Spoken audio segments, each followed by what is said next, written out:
Lesson 2.3, Multiplying Fractions by Whole Numbers. The goal here is to show you what happens when you multiply a whole number by a fraction and a fraction by a whole number. Before we continue, I want to make sure that you understand what the commutative property is.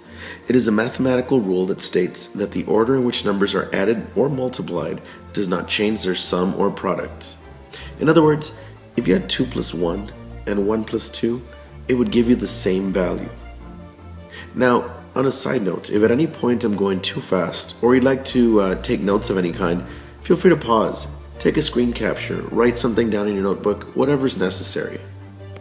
First and foremost, if you have a whole number multiplied by a fraction, you would turn the whole number into a fraction as well, and you would do that by putting 1 under it.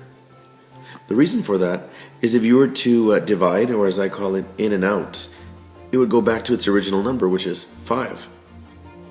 Once you have that fraction, it's as simple as multiplying numerator by numerator, denominator by denominator.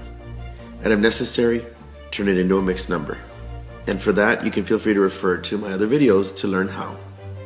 An alternate way to multiplying a fraction with a whole number would be to follow these 3 steps. Number 1, multiply the numerator of your fraction with the whole number. Step 2, bring the denominator along for the ride. And step 3, simplify if you have to, or turn it into a mixed number if necessary. In this example, we'll stick to the first method. You would put a 1 under your 2. That way you have 2 fractions in this problem. And you'll see why this is relevant as we go further along in the lessons. So in this case, you would multiply 2 times 2, which is 4, 1 times 5, which is 5. And that would give you 4/5. You can't simplify it, and it's not improper, so that would be your final answer. In this case, they switched it. They put the fraction first and the whole number second, but you would follow the same steps. You would put a 1 under the 4 and multiply. 3 times 4, 5 times 1. But in this case, you end up with an improper solution.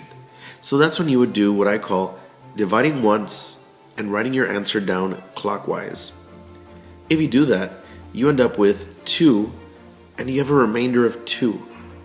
But if you go clockwise, your final answer would be 2 and 2/5. If at any point in these videos you're unsure of how we did something, like what steps were carried out, feel free to refer back to other videos so that you can kind of get a bit more guidance. And as always, please be sure to subscribe to my channel.